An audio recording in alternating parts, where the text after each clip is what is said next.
হযরত মূসা নবীর হাতের মধ্যে দিয়ে দিল। এবার তন্দ্রায় বলল, এই তন্দ্রা, তুমি আমার নবীর এই মুহূর্তে ধরে ফেলবা। যখন তন্দ্রারে আমার মাওলা আদেশ দিয়ে দিল, এবার মূসা নবী তন্দ্রাচ্ছন্ন হয়ে গেল। একটু ঝিমুনিও মূসা নবী চলে আসলো। একটু পরে আল্লাহ পাক এবার নিদ্রারে বলে, হ্যাঁ নিদ্রা, তুমি পূর্ণাঙ্গভাবে আমার মূসা নবীকে ধরে ফেলো।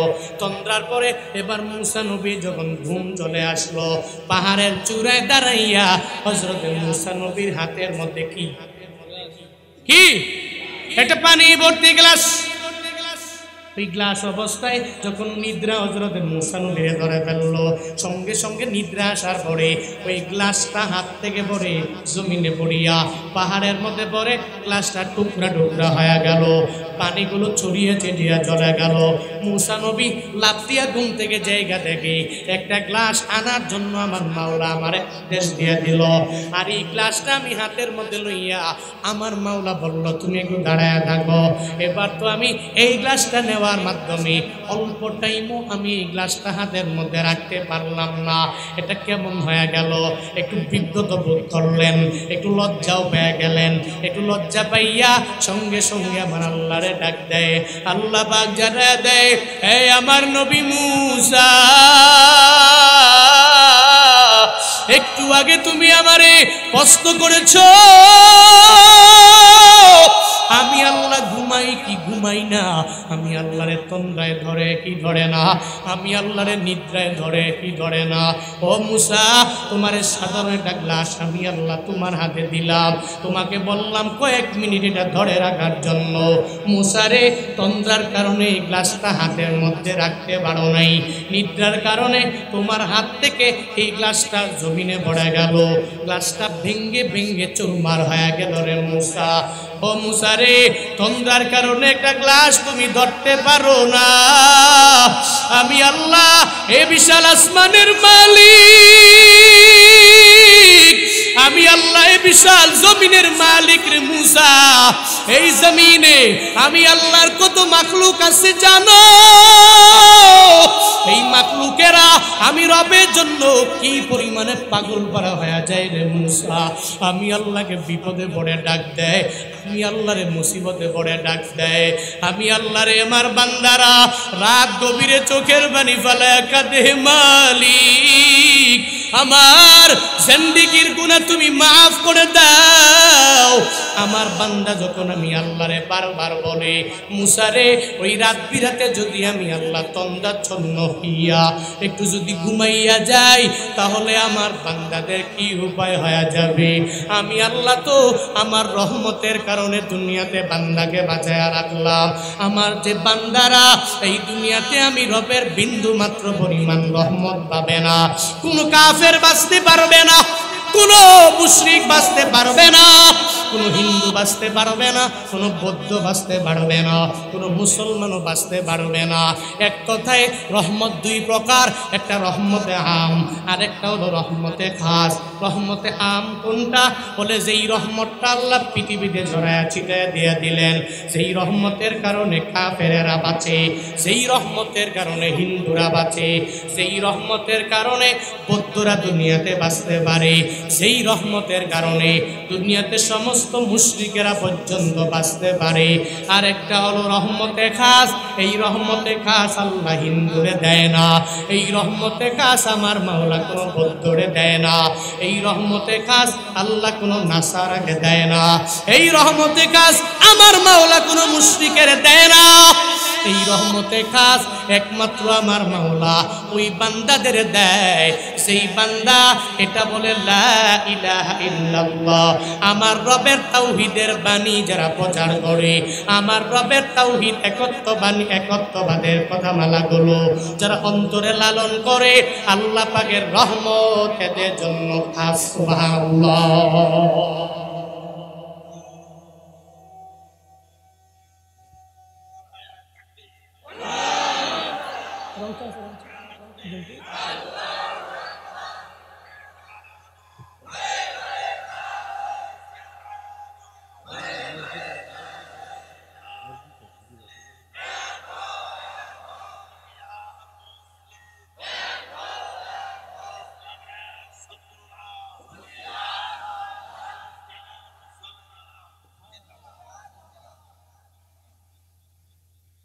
আল্লাহ পাক এই দুনিয়াতে রহমতটাকে দুই প্রকারে ভাগ করেছেন, একটা রহমতে আম আর একটা রহমতে খাস। মনে রাখবেন, এই পৃথিবীতে কোনো ব্যক্তি আল্লাহ পাকের রহমত ছাড়া 1 সেকেন্ড পরিমাণ বাঁচতে পারে? একটা হিন্দু আল্লাহ পাকের রহমত না থাকলে বাঁচতে পারবে না। ওরে খাওয়াই কে? হ্যাঁ, জোরে বলে না, কে কে খাওয়ায়? একটা বৌদ্ধ। কে খাওয়ায়? এটা খ্রিস্টান। কে খাওয়ায়? আল্লাহ পাক খাওয়ায়। আল্লাহ পাক ওয়াদাবদ্ধ, ওমা মিন দাব্বাতিন ফিল আরদ ইল্লা আলাল্লাহি রিজকুহা। আল্লাহ পাক নিজে ওয়াদাবদ্ধ, আসমানের নিচে জমিনের উপরে সমস্ত প্রাণীদের রিজিকের ব্যবস্থা, দায়িত্ব সমস্ত কিছু আমি আল্লাহর হাতে, দুনিয়ার কোনো ব্যক্তির হাতে আল্লাহ পাক দেয়? কারো হাতে দেয়? আল্লাহ যদি রিজিকের ব্যবস্থাটা দিয়ে দিত ডোনাল্ড ট্রাম্পের হাতে, ডোনাল্ড ট্রাম্প যেই সময়ে ক্ষমতাধর বাবারওয়ালা, ও কইতো জো বাইডেনের বিন্দু মাত্র পরিমাণ কোনো খাবার দেওয়া হবে না, ওর খাবার বন্ধ করে দাও, ওরে দুনিয়া থেকে বিদায় করে দাও। আল্লাহ পাক যদি রিজিকের ব্যবস্থা, রিজিকের সমস্ত দায়িত্ব ভার আল্লাহ যদি জো বাইডেনের হাতে দিয়ে দেয়, বর্তমানে ওর ক্ষমতা, হয়তো সে বলতো ডোনাল্ড ট্রাম্পের না কয়া মেরে ফেলো, তো অটোমেটিক আমি একাই নেতা হয়ে যাব, আমি একাই লিডার হয়ে যাব। আমাকে বাংলাদেশের প্রধানমন্ত্রীর হাতের মধ্যে যদি আমার মাওলা একটু রিজিকের দায়িত্বটা যদি আল্লাহ দিয়ে দিত, তাহলে ওনার বিরোধিতা যারা করে এদের রিজিকের দ্বার আমার ওই শেখ হাসিনা বন্ধ করে দিত, প্রধানমন্ত্রী বন্ধ করে দিত। খালেদা জিয়ার হাতে যদি দিয়ে দিত যে তোমার হাতের মধ্যে রিজিকের দায়িত্ববার দিয়ে দিলাম, তো ওনার বিরোধিতা যারা করে উনি বলতো যারা আমার বিরোধিতা করে এর রিজিক দেওয়া হবে না রে বাবা। কিন্তু আল্লাহ কয় না না, আমি আল্লাহ রিজিকের দায়িত্ববার দুনিয়ার কাউরে দেই নাই, বরং একজনের হাতে আমি আল্লাহ রেখে দিলাম। আমি হলাম সে আল্লাহ, আমার হাতের মধ্যে সমস্ত রিজিকের দায়িত্ব আমি আল্লাহ দুনিয়ার কোন নেতার হাতে এটা দেই নাই।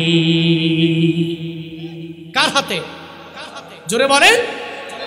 এটা হিন্দু আল্লাহ পাকের রহমত, আল্লাহ পাকের রিজিক খেয়ে বাঁচে।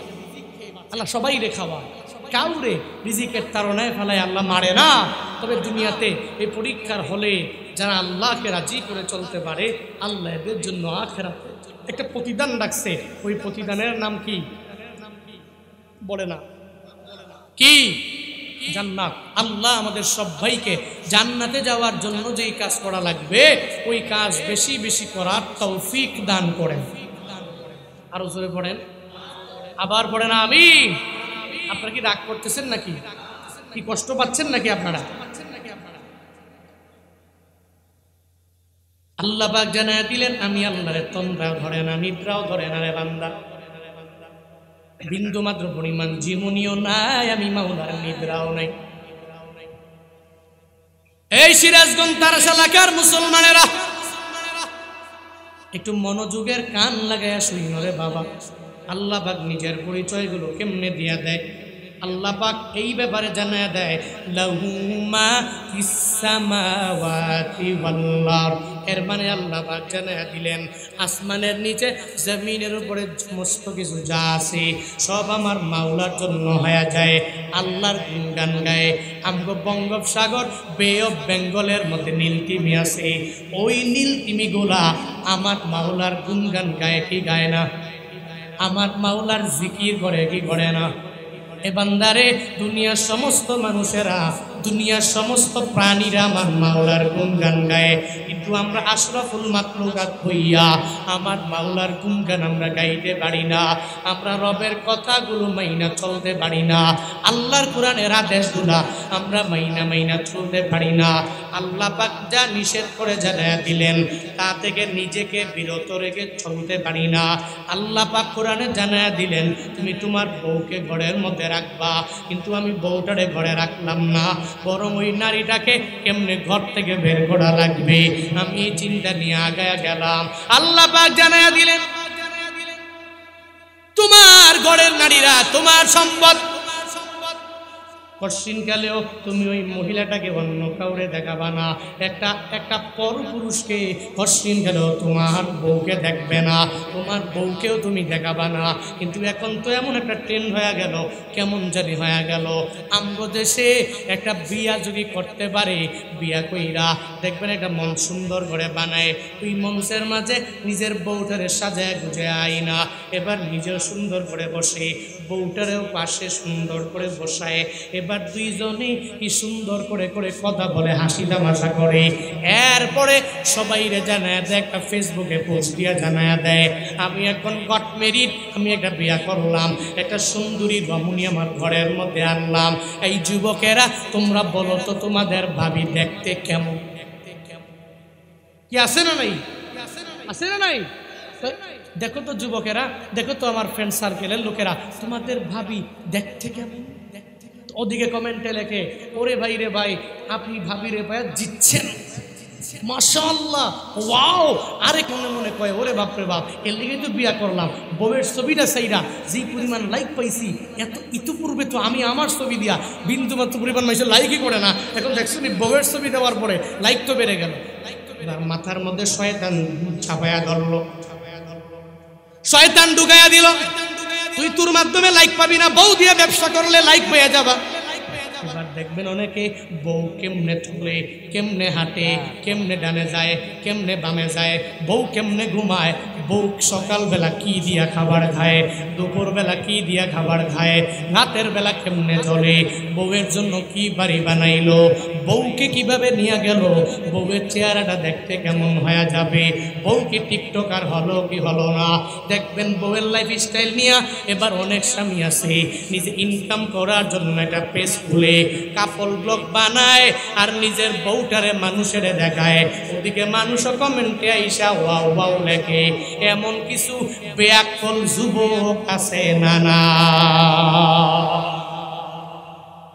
তোমার বউ তোমার জন্য সম্পদ গড়ে থাকবে, তুমি তোমার ওয়াইফকে বলো, ও বউ তুমি সাজার মতো সাজো, যেমন খুশি তেমন সাজরে বউ। এরপরে সেই যে আমার সামনে আসবা, তুমি তোমার বউরে দেখবা, ছবি তুলবা, নিজের মোবাইলে নিজে রাখবা, 1000 বার দেখো, কোনো অসুবিধা নেই, ওখানে রহমত আছে, বরকত আছে। তবে আরেকজনের দেখানোর কোনো মানে নেই রে বাবা, ওটাতে বরকত হবে না, ওটাতে রহমত হবে না। আমাকে চট্টগ্রামের একজন মানবিক যুবক আছে যার নাম হলো ফারাজ করিম চৌধুরী। ওনার এলাকার ওনার বাবাও বড় এমপি, অনেক পরিমাণে ক্ষমতা, অনেক ভালো মনেরও মানুষ। এই যে কয়েকদিন আগেও চট্টগ্রামের রাউজানে আমার প্রোগ্রাম ছিল, ওনার বাবা ওই প্রোগ্রামের প্রধান অতিথি, আমার আগে সুন্দর করে বক্তব্য দিয়ে দিল। ওই যুবকরে এমন কোনো যুবক নেই তোমরা ছিল না, সিলেটের বন্যায় তিনি নিজে অগ্রগামী হয়ে গেল, বঙ্গবাজারে দোকানগুলো পুরে পুরে যখন সরকার হয়ে গেল, উনি নিজে অগ্রগামী হয়ে গেল। শুধু তাই না রে বাবা, ওনার গুণের কোনো শেষ নাই। আমরা ফিলিস্তিনি মুসলমানেরা বিপদে পড়ার পরে মানুষের কাছ থেকে বিকাশে নগদে একসঙ্গে বিভিন্ন সাহায্য নেওয়ার মাধ্যমে সহযোগিতার হাত বাড়াইয়া দিল। এজন্য ওলামায়ে কেরাম ওনারে মহাব্বত করে, ওনারেও ভালোবাসে। কয়েকদিন আগে একটা সুন্দরী রমণী বিয়া করলো, এবার ওই রমণীটায় সেমনিও আমার ফেসবুকে দেওয়া লাগবে। আমি এজন্য ওই গতকালকের প্রোগ্রাম আবদার জানাইলাম, আজকে ওই প্রোগ্রাম থেকে আবদার জানাইলাম। আমাদের বয়ানগুলো অনেকের কাছ পর্যন্ত চলে যায়, অনেকের কান বরাবর যায়। আমি জানিয়ে দিলাম, ও ফারাজ করিম চৌধুরী, আপনাকে বাংলাদেশের মানুষেরা, যুবকেরা এত পরিমাণে ভালোবাসে, ওলামায়ে কেরাম আপনার সম্মান করে, শ্রদ্ধা করে, আপনাকে মর্যাদার আসনে আসীন করার জন্য এরা পাগল পাড়া হয়ে যায়। আপনার আমিও মহাব্বত করি, ওলামায়ে কেরাম মহাব্বত করে। তবে বিয়ের পরে বউয়ের ছবি ফেসবুকে দেওয়া হালাল না হারাম? এই হালাল না হারাম? আপনার বউ আর একজনে দেখে মজা নিবে, এটা হবে না। আপনার বউ আরেকজনের দেখার পরে গুনাহের দিকে অগ্রগামী হয়ে যাবে, এটা তো হবে না। এর একটা দায়ভার আপনারও নেওয়া লাগবে। ফারাজ করিম চৌধুরী আপনাকে আবদার জানাইলাম, আপনার বউকে নিয়ে কোনো ছবিতে আসবেন না, কোনো ব্লগে আসবেন না, কোনো ভিডিওতে আসবেন না। আল্লাহ পাক পুরা বাংলাদেশে যেই পরিমাণ দামি আপনারে বানাইলো, অটোমেটিক আল্লাহ এর চাইতেও দামি আপনারে বানাইতে পারে, ঠিক কিনা? হালাল ওয়েতে থাকলে আল্লাহ দামি বানায়া দেয়। আমরা যে বিয়া করলাম, আমগো বউরে যে দুনিয়ার মানুষ দেখে নাই, এজন্য কি গুনাহ হইল নাকি? হ্যাঁ, দাম কমছে নাকি? দাম কমে নাই। ঘরের বউ ঘরে থাকবে, ও সম্মান, ওরে মায়া করবেন, আদর করবেন, ঘরে থাকবে, যা লাগবে কিনে দিবেন, ঘরে কাজ করবে, আল্লাহ পাকের আইন কানুনগুলো মানবে, ঘরে থেকে থেকে নামাজ পড়বে, যাকাত ফরজ হলে যাকাত প্রদান করবে, আল্লাহ রসুলের ইতোয়াত করবে, স্বামীর খেদমত করবে, নিজের সতীত্বের হেফাজত রাখবে, পর্দায় চলবে। এতটুকুই কাফি। ঘরের মধ্যে থাকলে আর কি লাগে? আপনি দিবেন তার যা লাগবে, তাকে নিয়ে ব্লক করার দরকার কি? এখান দিয়ে যা ইনকাম করলেন সমস্ত টাকা পয়সা হারাম। আপনি আপনার বউ দিয়ে বিজনেস করে আর্নি করছেন। আল্লাহ এই সমস্ত অশ্লীল ব্লগারদের থেকে আমাদের ইয়াং সোসাইটিকে হেফাজত করেন। সকলেই পড়ি আমিন। একটু জোরে পড়ে পড়েন আমিন। রাগ করেছেন আপনারা? কষ্ট পেয়েছেন নাকি আপনারা? মনে রাখবেন, আমরা মানুষেরা আশরাফুল মাখলুকাত, আমরা দামি। আল্লাহ পাক আমাদেরকে সম্মানী বানিয়েছে, কিন্তু আমরা আল্লাহকে এত পরিমাণ গুণ কীর্তন করতে পারি না। আল্লাহ শকর আমরা এত পরিমাণ করতে পারি না যতটুকু পরিমাণ করে অন্যান্য মাখলুকেরা। আমরা ওই সমস্ত কিছু আমরা পারি না, অথচ আল্লাহ আমাদের বিবেক দিচ্ছেন, আমরাই বেশি করার কথা ছিল, কিন্তু আমরাই পারি না। তাহলে আসমানের নিচে জমিনের উপরে সমস্ত কিছু প্রশংসা, তাসবিহ, জিকির সমস্ত মাখলুকেরা করে কার? আরো জোরে বলেন না, কার? মান যাল্লাযী ইয়াশফাউ ইনদাহু ইল্লা বিইজনি। আয়াতুল কুরসির এই পর্যায়ে আল্লাহ পাক জানায়া দিলেন বান্দারে, কে আছো এমন মানজা, কে আছো এমন আল্লাযী ইয়াশফাউ ইনদাহু ইল্লা বিইজনি, কে আছো এমন হাসরের ময়দানে আল্লাহ পাকের অনুমতি ছাড়া তোমরা আরেকজনের ব্যাপারে সুপারিশ করবা, আরেকজনের ব্যাপারে শাফাআত করবা।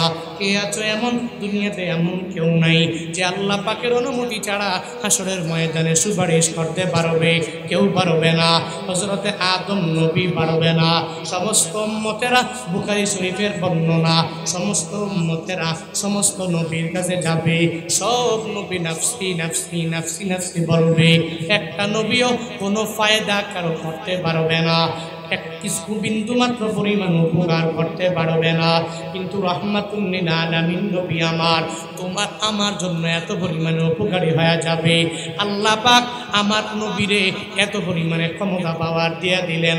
রাহমাতুল লিল আলামিন আরশের নিচে যাইয়া মাকামে মাহমুদ নামক জায়গা, ওই জায়গায় নবী সিজদায় পড়ে পড়ে আমার মাওলার দরবারে কান্না করবে, ও দয়ার মালিক, আমার উম্মতের হাসরের ময়দানে কি উপায় হবে? আমার উম্মত একটা যেন জাহান্নামে না যায়, উম্মতেরা জান্নাতে চলে যাবে। এই ব্যাপারে রাহমাতুল লিল আলামিন সিজদায় পড়ে যাবে। আল্লাহ পাক বলবে, ও নবী আর কান্না করার দরকার নাই। নবী এবারে খুব মাথা উঠান, যাকে মন চায় আমার ক্লোজ ক্লোজ নিরপরাধ বান্দাদেরকে নিয়ে নিয়া জান্নাতের যেই দরওয়াজা দিয়া মন চায় নবী গো সিজদা থেকে মাথা উঠাইয়া যারে মন চায় ওরে নিয়া জান্নাতে চলে যা।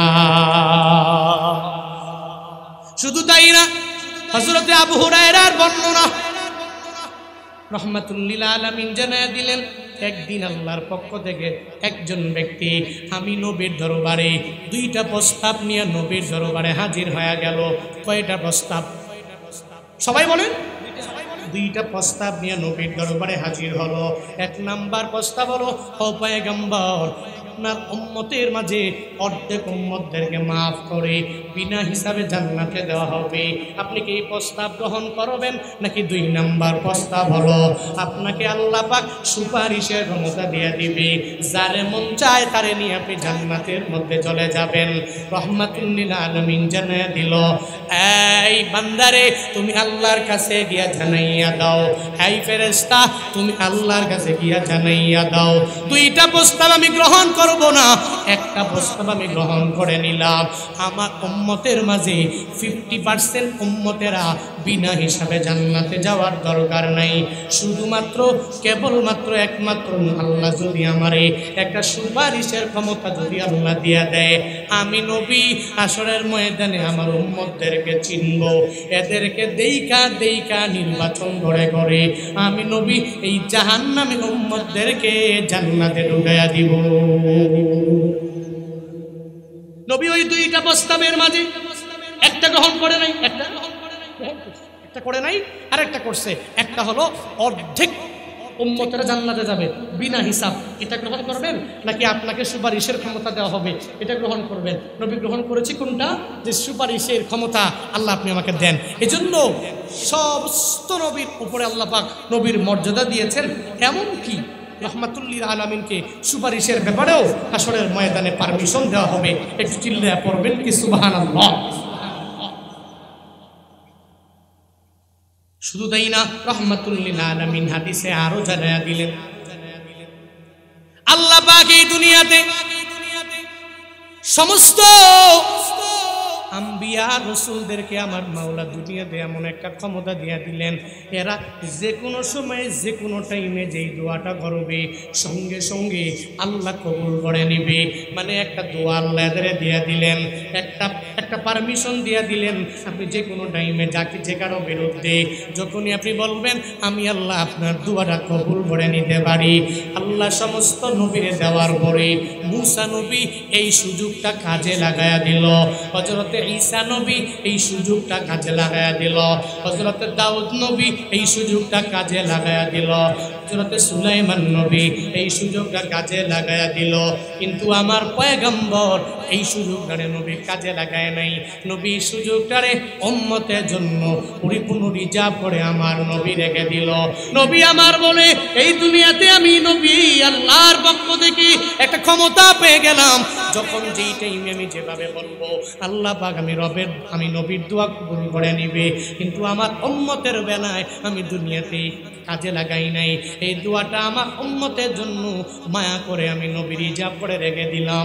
হাসরের ময়দানে আমার উম্মতেরা যখন একটু বিপদে পড়ে যাবে, মুসিবতের মধ্যে পড়ে যাবে, আমি নবী এদেরকে ধইরা ধইরা মুশরিক ব্যতীত সবাইরে ধইরা জান্নাতে নিয়ে যাব। হাসরের ময়দানে সুপারিশ করা হবে, আমার পয়গম্বর সুপারিশ করবে। 1 নাম্বার সুপারিশ করা হবে দুনিয়ার সমস্ত মানুষের জন্য সুপারিশ, এটা 1 নম্বরে করা হবে। 2 নম্বরে সুপারিশ করা হবে ওই সমস্ত মুমিনদের ব্যাপারে যেই মুমিনের জন্য জান্নাতটা কনফার্ম হয়ে গেল, এদের ব্যাপারে সুপারিশ করা হবে। দেরি করবেন না, সঙ্গে সঙ্গে জান্নাতে ঢুকিয়ে দেন। এটা সুপারিশের 2 নম্বর স্তর হাসরের ময়দানে। 3 নম্বর স্তর হাসরের ময়দানে কেমন হবে রে বাবা, একটু মনোযোগের কান লাগাইয়া শোনো।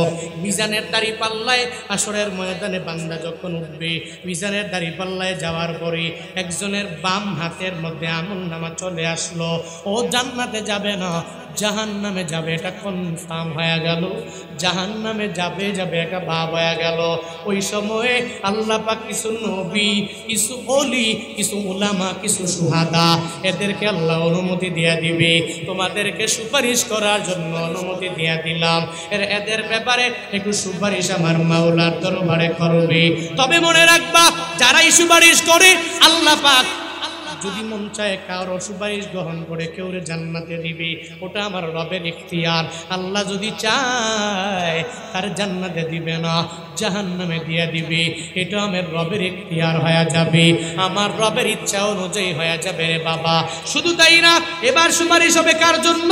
তারা জাহান্নামে দাখিল হয়ে গেল, জাহান্নামে চলে গেল, এদের ব্যাপারে আমার রাহমাতুল লিল আলামিন উপরের সমস্ত ফেরেশতা আমার মাওলার দরবারে সুপারিশ করবে। এদের ব্যাপারে আল্লাহ গো, এদের তুমি মাফ করে জাহান্নাম থেকে নিয়ে জান্নাতে ঢুকায়া দাও। শুধু তাই না, আরেক দলের ব্যাপারে ৫ম নম্বরে হাসরের ময়দানে সুপারিশ করা হবে রে বাবা। এরা কারা? যারা জান্নাতের মধ্যে চলে যাবে, এদের ব্যাপারে মদিনাওয়ালা নবী জানায়া দিবে, ও আমার মাওলা, এরা জান্নাতে চলে গেল আমার উম্মতেরা।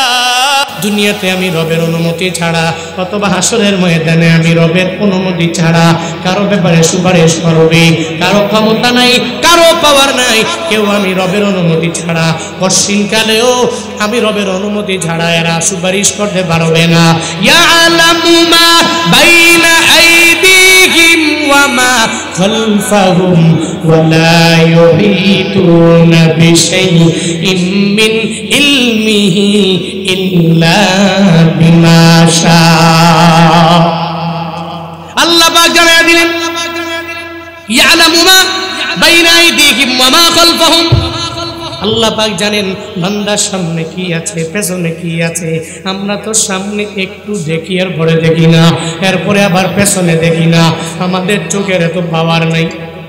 আজকেও আসার সময় টাঙ্গাইল এলেঙ্গার একটা পাম্পের মধ্যে কতক্ষণ বসে রইলাম, ওখানে একটু চা পান করবো, ওখানে গ্যাস নিয়ে এরপরে তারাশের উদ্দেশ্যে রওনা হব। এই পাম্পের নাম কি? এক জায়গায় বসে চা টানতেছিলাম, আমার সফর সঙ্গে আমায় বলে, ওই যে তাকায় দেখেন অনেক দূরে এই পাম্পের নাম দেখা যায়। আমি যে গত রাতে ঠিক মতো ঘুমাই নাই, দিনেও তো ঘুমাই নাই, একটু দূরে কি দেখা যায় ওরা সুন্দর করে বলতে পারে, আমি সুন্দর করে বলতে পারি না, কোনো একটু গোলা গোলা দেখা যায়, একটু স্পষ্ট করে বলতে পারি না। বান্দার কোনো ক্ষমতা নাই, বান্দার কোনো পাওয়ার নাই, বান্দা বলতে পারে না, কিন্তু আল্লাহ তো কয় ইয়ালামু মা বাইনা আইদিহিম। বান্দার সামনে যা আছে আল্লাহ জানে, ওয়া মা খালফাহুম, বান্দার পেছনে যা আছে আমার আল্লাহ ভালো করে জানে। আল্লাহ পাক এই ব্যাপারে আয়াতুল কুরসিতে আবার জানায়া দিলেন, ওয়ালা ইউহিতুনা বিশাইইন মিন ইলমিহি ইল্লা বিমা শা।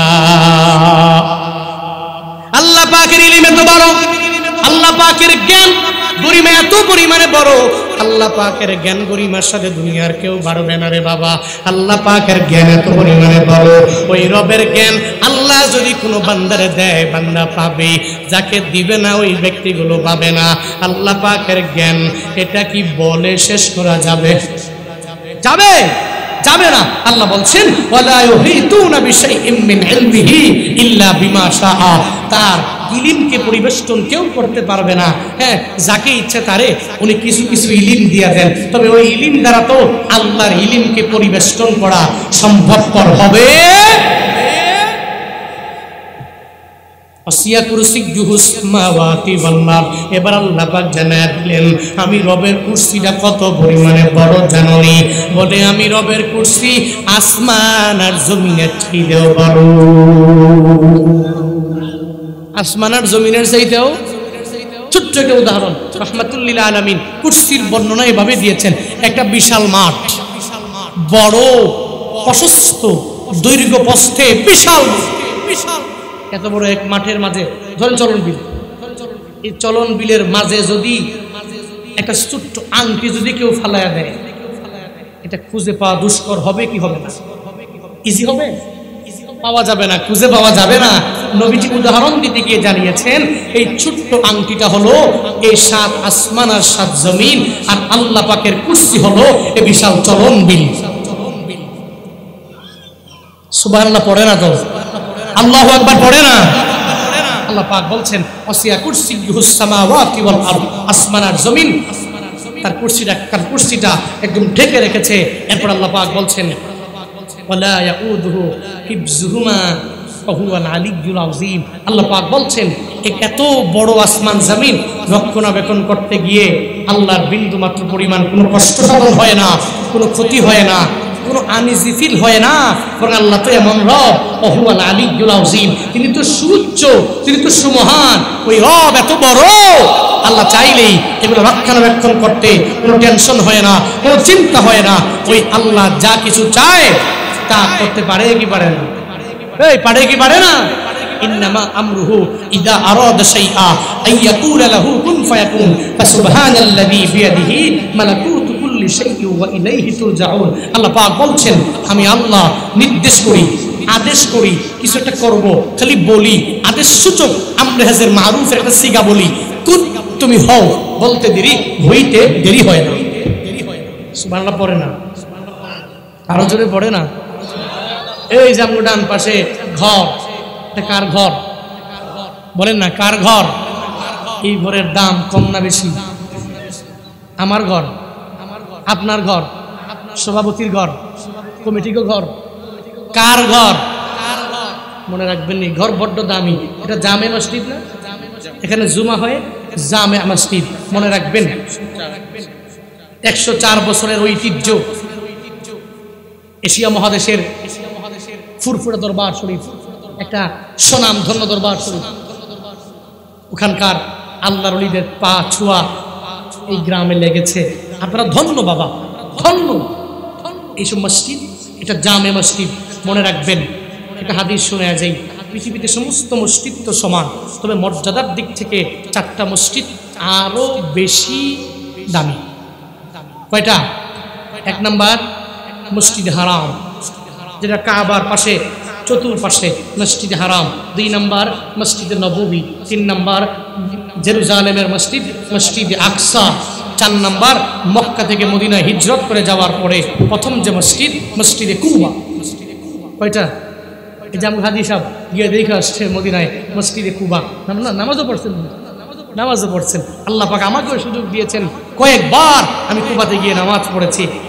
মক্কা থেকে মদিনায় নবীজি ওখানে গিয়ে নবীজি নামাজ পড়েছেন, নবীজি ওখানে অবস্থান করেছেন। আহা, ওখানে গেলেই মজা লাগে, গেলেই শান্তি লাগে। আল্লাহ সবাইকে একবার হলেও যাওয়ার তৌফিক দান করুন। একটু মন থেকে পড়ে না আমিন। মসজিদে কুবা, এই 4টা মসজিদ আল্লাহর কাছে দামি। নবীজিকে জিজ্ঞেস করা হলে নবীজি বললেন, মসজিদ হারামে যদি কোনো উম্মত 1 রাকাত নামাজ পড়ে 1 লাখ রাকাতের সওয়াব আল্লাহ পাক দিয়ে দিবেন। 1 রাকাতে কয় লাখ? কয় লাখ? মসজিদে নববীতে নবীজি বলেন, কেউ যদি 1 রাকাত নামাজ আদায় করে তো 50,000 রাকাত এর সওয়াব।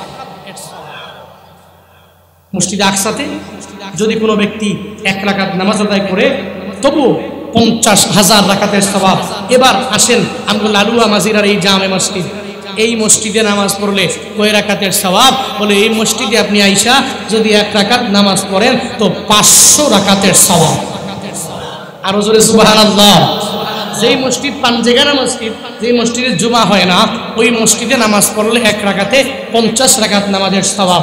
এবার মসজিদ বাদ দিয়া নিজের ঘরে অথবা দোকানে যদি কেউ পড়ে 1 রাকাতে 1 রাকাতের সওয়াব। এজন্য ঘরে পড়বো না মসজিদে পড়বো? পাঞ্জেগানায় পড়বো না চেষ্টা করবো জামে মসজিদে পড়া? বলে ইনশাআল্লাহ, বলে ইনশাআল্লাহ। এজন্য এই মসজিদ কার ঘর?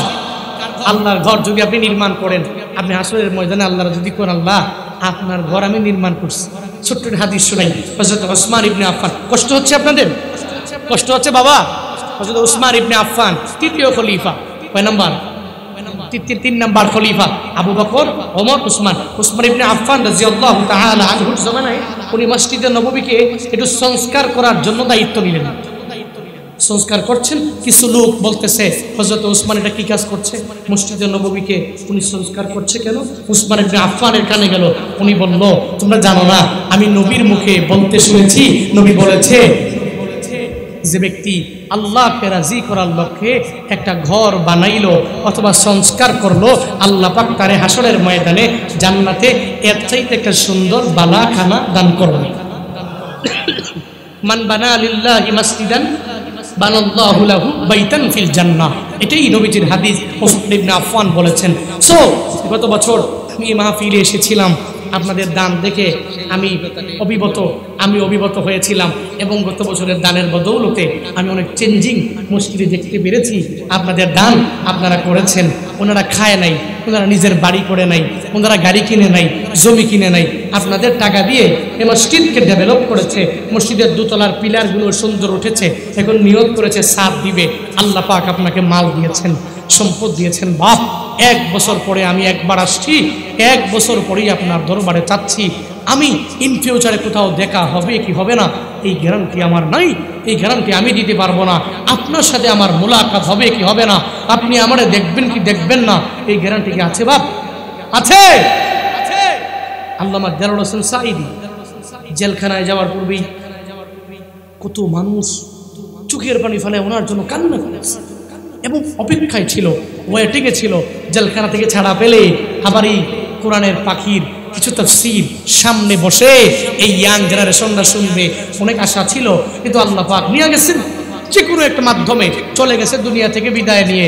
এখন চাইলেই তো আর বয়ান করতে পারবে না, এখন চাইলেই তো এখানে আইসা আপনাদের কাছে চাইতে পারবে না রে বাপ। একদিন যে চলে যাবে ওদিন আপনি আর চাইলেও ওই কোরআনের পাখিকে আপনি পাবেন না, চাইলেই আপনার দরবারে আর আসবে না। এজন্য